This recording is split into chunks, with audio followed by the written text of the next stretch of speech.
медицинада мықты таныстар табуға болады, яғни крутые связи, бір сөзбен айтқан кезде, және де медицина барлық мамандықтардың арасында мамандықтардың төресі болып табылады.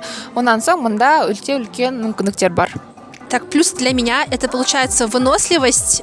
Здесь ты становишься очень выносливым воином, солдатом. Терпение, потому что все твои результаты это будут после терпения.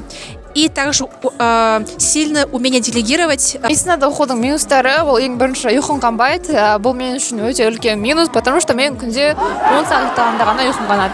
Екінші минус, мұнда бізде жеке өмірге көп жағдайда уақыт қалмай қалады. Және де үшінші минус, бұл мамандықта, медицина мамандығында сен ауруханаларға және де емханаларға жұмысқа тұрғанда мансаптық жолыңның бастапқы моменттерінде жалақы аз болып қалуы мүмкін. Самый главный минус – это жертвовать. Ну, смотря, что вы будете жертвовать, но чаще всего это здоровье, ментальное, физическое время, силы, семью, отношения, все вы будете жертвовать. Второе, это получается, то есть это сильно влияет на вашу самооценку и, скорее всего, будет развиваться у вас синдром самозванца.